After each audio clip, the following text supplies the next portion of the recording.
कि हमारा वोट हमारी झोली में और हमारा नेता होगा। कॉन्फ्रेंस बुलाने का जो मकसद है वो क्लियर है कि बिहार में जिन लोगों ने जातिगत आधारित गणना कराया उन्हीं लोगों ने पिछड़े अति पिछड़े मुसलमानों का हक मान लिया। आपने देखा कि जब गणना का रिपोर्ट सामने आया तो 18% मुस्लिम आबादी है, ये सामने आया फिगर, जिसमें आया कि 26 अशराफ है, 74 पिछड़ा अति पिछड़ा है। लेकिन अभी जो हिस्सेदारी दी गई, राज्यसभा में 0 कर दिया गया और विधान परिषद में जो 3 मुस्लिम चेहरा दिया गया, एक जदयू ने दिया, 2 आरजेडी ने दिया, वो तीनों शेख और सैयद को दिया। जबकि गणना का रिपोर्ट ये कहता है कि 3 लाख भी आबादी पूरे बिहार में सैयदों की नहीं है। तो आप ऐसे लोगों को हिस्सेदारी दे रहे हैं, तो क्या जो 75% 74% जो पिछड़ा अति पिछड़ा मुसलमान है वो आपका वोट बैंक बना रहेगा क्या? आप अपनी रैली को देख लीजिए, जो अभी आपने जन विश्वास रैली को, जिसको महारैली आपने कहा, अगर माले के लोग नहीं शामिल होते ना तो रैली फ्लॉप थी। और आप उसका सर्वे कर लीजिए कि उसमें मुसलमानों की हिस्सेदारी कितने थी। मैं ये कहना चाहता हूँ कि आमतौर पे जो अपर कास्ट मुस्लिम है वो किसी रैली वैली में नहीं जाता है, वोट देने भी घर से कम निकलता है। लेकिन जितने मजहबी इदारे हैं ना वो सब एक दूसरे के रिश्तेदार हैं, उन्हीं लोगों के कब्जे में हैं। इन लोगों के लॉबी पे अगर आप हिस्सेदारी दीजिएगा, मैं ये कह रहा हूँ कि नीतीश कुमार जी को, उनके नेतृत्व को इस बार फिर गुमराह कर दिया गया। जैसे 2018 में पूरे बिहार के मुसलमानों को जज्बाती कर करके दीन बचाओ के नाम पे गांधी मैदान भरने का काम किया गया। अभी रैली से लोग लौटे भी नहीं कि खालिद अनवर को एमएलसी बनवा दिया गया 2018 में। मैं ये पूछना चाहता हूँ नीतीश कुमार जी, क्या 2020 में खालिद अनवर को एमएलसी बनाने से आपको मुसलमानों का वोट मिला? क्या आपको फ़ायदा हुआ उनको लाने का? क्या इमारत सरिया ने आपके हमायत में अपील किया मुसलमानों से कि हमारी सिफारिश पे उन्होंने नुमाइंदगी दी है, मुसलमानों वोट करो? अगर ऐसा नहीं हुआ तो फिर 2024 में पुनः आपने all India Muslim personal law board का जो टीम मिला आपके लोगों से, आपने फिर उनकी सिफारिश को कबूल कर लिया। क्यों?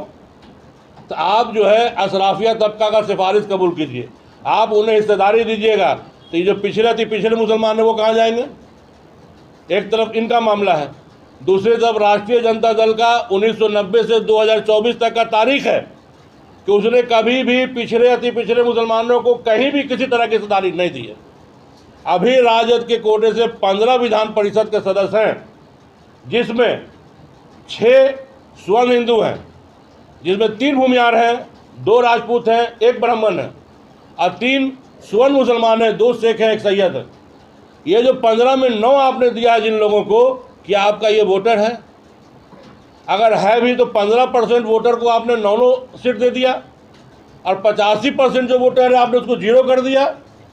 9 आपने हिंदू मुस्लिम सवर्णों को दिया और 3 यादव को दिया, 1 बनिया को दिया, 1 दलित को दिया, मुन्नी रजक को, और जो 1 आप कहते हैं कि उर्मिला ठाकुर हमने अति पिछड़ा को दिया। हमारा मानना है वो भी पूरे तौर पे अति पिछड़ा नहीं है, क्योंकि अति पिछड़ा वो महिला है, उसका पति यादव है, तो आप उसको यादव मानिएगा, अति पिछड़ा मानिएगा? बताइए। जो हिस्सेदारी अगर इसी तरह से हम लोग की आप अनदेखी कीजिएगा तो आप जान लीजिए 4% आबादी वाला कुशवाहा, 3% आबादी वाला कुर्मी, 5% आबादी वाला पासवान, जो आज चिराग पासवान नाक में दम किए हुए इन लोगों को, 2% आबादी वाला बाजी, अगर ये आपको चने चबा सकता है तो ये 18% मुस्लिम आबादी का 75% पिछड़ा दलित मुसलमान यूनाइट हो गया, जो 14-15% आबादी होगा। और इन्होंने अगर सियासी पार्टी बना ली तो आपका क्या हाल होगा, आप भी सोच लीजिए। अगर आप इन्हें हिस्सेदारी नहीं दीजिएगा तो ये आपके साथ नहीं चलेंगे। हम ये गौर कर रहे हैं कि एक तरफ जो आप भारतीय जनता पार्टी को आप कहते हैं ना कि ये जो है पिछड़े अति पिछड़ों विरोधी पार्टी है, या स्वर्णों की पार्टी है, ये हिंदुत्व की पार्टी है, तो आप गौर कर लीजिए उसने अपने एजेंडे में बदलाव लाना शुरू कर दिया है। आप गौर कीजिए, छत्तीसगढ़, राजस्थान, मध्य प्रदेश, तमाम जगह का देख लीजिए, और बिहार में देख लीजिए।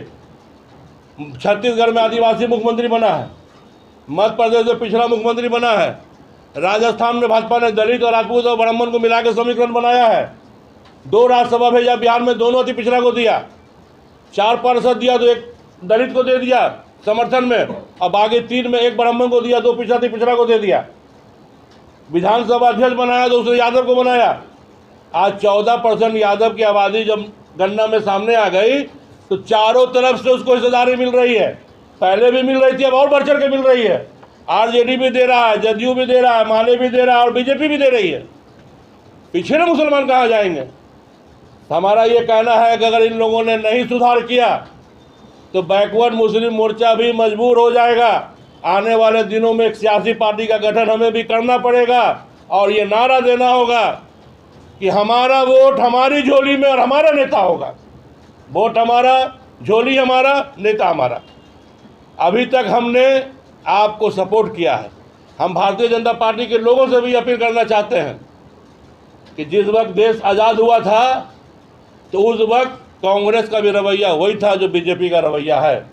कांग्रेस भी एंटी मुस्लिम पॉलिटिक्स करती थी, तब मुस्लिम लीग भी था, लेकिन कांग्रेस ने अपने रवैये में सुधार लाया तो मुसलमानों ने मुस्लिम लीग को किनारे करके कांग्रेस को स्वीकार किया। लंबे अरसों तक कांग्रेस की हुकूमत रही।